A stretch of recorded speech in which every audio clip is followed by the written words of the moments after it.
What's good, YouTube? Welcome back again to my YouTube channel. It's me again, Manuel Valenzuela. For today's video, pag-usapan po natin ano nga ba ang pagkakaiba ng chapel, ng basilika, ng katedral at ng shrine.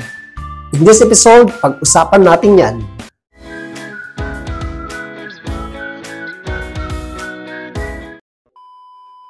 What's good, YouTube? Welcome back again to my YouTube channel. It's me again, Manuel Valenzuela.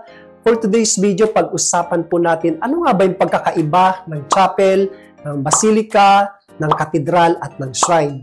So unang-una po ay ang chapel. So ano nga ba ang chapel? Ang chapel ay isang maliit na simbahan na kung nasaan po ay nandito yung tabernakulo o yung tinuturing natin na sub-parish. So ito pong mga chapel na ito ay makikita po ito sa mga barangay, yung maliliit na chapel na kung saan po yung parish priest ng nasasukupang lugar ay dito po nagmimisa. Ang ikalawa, ang katedral. So ano nga ba po ang katedral? Ang katedral ay isang punong simbahan ng diocese kung saan narito ang obispo.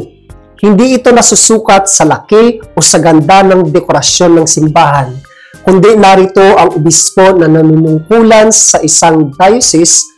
Ang nasa katedral ay ang trono ng obispo o ang katedra na tinatawag. So, ano nga ba ang ibig sabihin ng katedra? Ang katedra ay, ang ibig ko sabihin, ito po ay chair o ito yung trono ng obispo.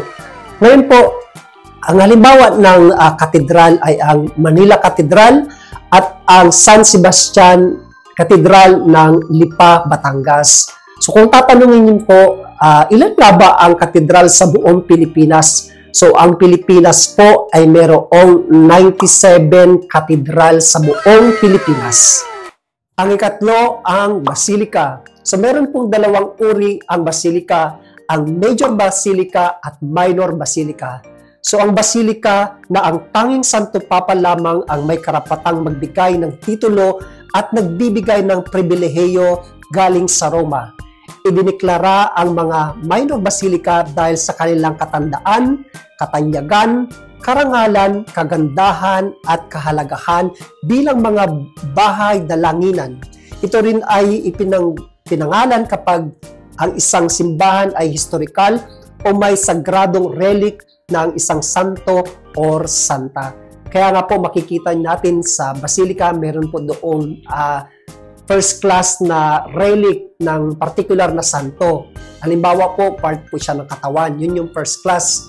Yun po yung mga buto or parte ng katawan ng tao, buhok, ganyan, kamay or binti, ganyan. Yun po yung first relic na makikita sa basilika. Kaya nga po meron tayong 4 na major basilika na matatagpuan sa Roma. So ano nga ba itong 4 na ito?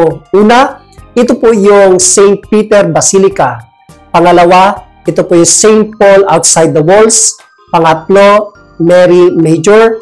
At pang-apat, ang John Lateran. So kung tatanungin po, ilan nga ba ang basilika sa buong Pilipinas? So meron po tayong 23 basilika na matatagpuan sa iba't ibang panig ng Pilipinas. Ang ikaapat, ang shrine. So ano nga ba ang shrine? Ang shrine ay itinalaga bilang isang sentro ng debosyon na napatutunayan ng mga himala at mga patutuon ng mga deboto na dumarayo at nananalangin dito. So ang halimbawa po ng shrine na matatagpuan sa Pilipinas ay ang National Shrine of Mary Help of Christians ng Parañaque. Pangalawa, ang National Shrine of Saint Padre Pio ng Batangas. So ito po yung halimbawa ng shrines na matatagpuan sa Pilipinas. So ang Pilipinas po ay mayroong 30 shrines na matatagpuan sa buong Pilipinas.